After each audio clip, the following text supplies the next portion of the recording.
আহমদ শফিক রহমতুল্লাহ আলাইহির আজকে ঐতিহাসিক জনসমুদ্রের এই জানাজা এখানে উপস্থিত হয়েছেন গণমানুষের সংগঠন খেলাফত মজলিসের সংগ্রামী মহাসচিব জনাব অধ্যাপক ডক্টর আহমদ আব্দুল কাদের। আরও জানাজায় উপস্থিত হয়েছেন খেলাফত মজলিসের কেন্দ্রীয় যুগ্ম মহাসচিব মৌলানা আহমদ আলী কাসিমি।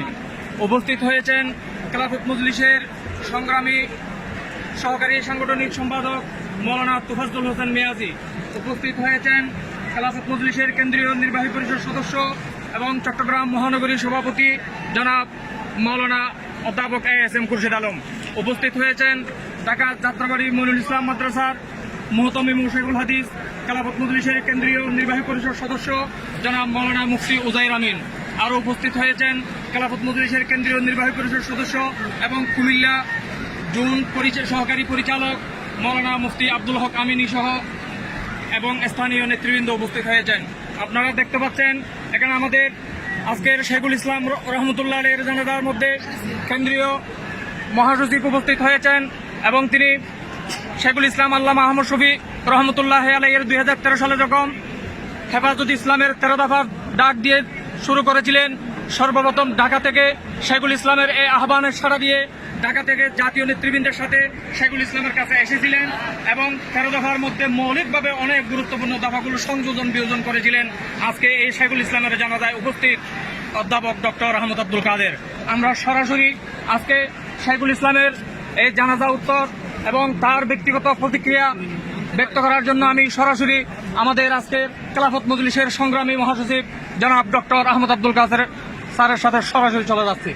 আপনি শেখুল ইসলাম আল্লামা আহমদ শফি সম্পর্কে আপনার সংক্ষিপ্ত প্রতিক্রিয়া, তার সম্পর্কে আপনি কিছু জাতির উদ্দেশ্যে বলুন। আলহামদুলিল্লাহ, আল্লামা শেখুল ইসলাম আহমদ শফি সাহেব এমন ব্যক্তিত্ব ছিলেন, তার 61 বছর জীবনের শেষ দিকে এসে তিনি ইসলাম কায়েমের লক্ষ্যে বাংলাদেশের মধ্য থেকে ইসলাম বিরোধী শক্তিকে, নাস্তিকতাবাদী শক্তিকে উৎখাতের লক্ষ্যে সংগ্রাম শুরু করেছিলেন। এই সংগ্রাম ছিল অভূতপূর্ব সংগ্রাম, এর আগে কিন্তু এরকম সংগ্রাম হয় নাই, আমরা সবাই জানি। এবং এই সংগ্রাম শেষ পর্যন্ত এমন একটা গিয়েছিল, যদি আল্লাহ আমাদের সাহায্য করতেন তাহলে হয়তো এই দেশের পরিপূর্ণ হয়ে যেতে পারত, কিন্তু আমাদের কিছু ভুলভ্রান্তির কারণে এগুলো সম্ভব হয় নাই।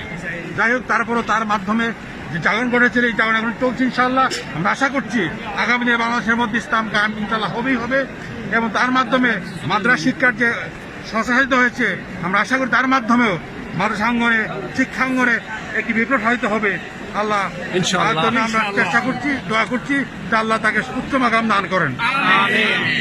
সম্মানিত সুধীমণ্ডলী, দর্শক মণ্ডলী, আমি এখন আপনাদের সম্মুখে আপনাদের শেখুল ইসলাম সম্পর্কে, শেখুল ইসলাম আল্লামা শাহ আহমদ শফি সম্পর্কে তার জীবনের গুরুত্বপূর্ণ দিকগুলো নিয়ে সংক্ষিপ্ত প্রতিক্রিয়া ব্যক্ত করার জন্য আমি সরাসরি চলে যাচ্ছি ঢাকা থেকে আগত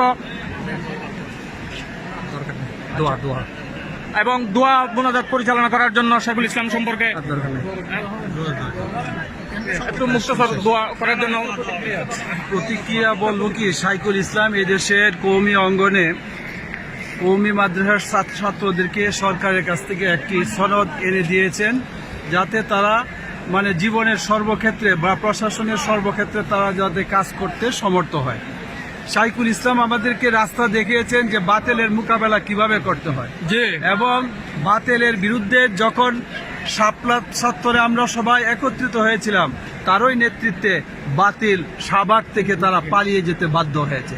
সুতরাং যুগে যুগে শেখুল ইসলামের মতো নেতৃত্ব খুব কমই আসে। আমরা প্রত্যাশা করি আমাদের নতুন প্রজন্ম যাতে আমরা শেখুল ইসলাম আহমদ শফির মতো আবার নেতৃত্ব পাই এবং তার রুহের মাগফিরাত করি। আল্লাহ পাক তাকে জান্নাতের উচ্চ স্থানে আসীন করুন।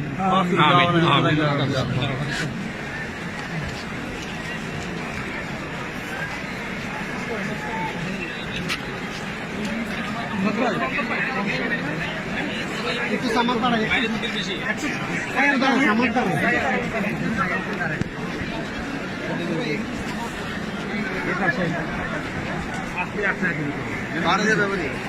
এখানে আসে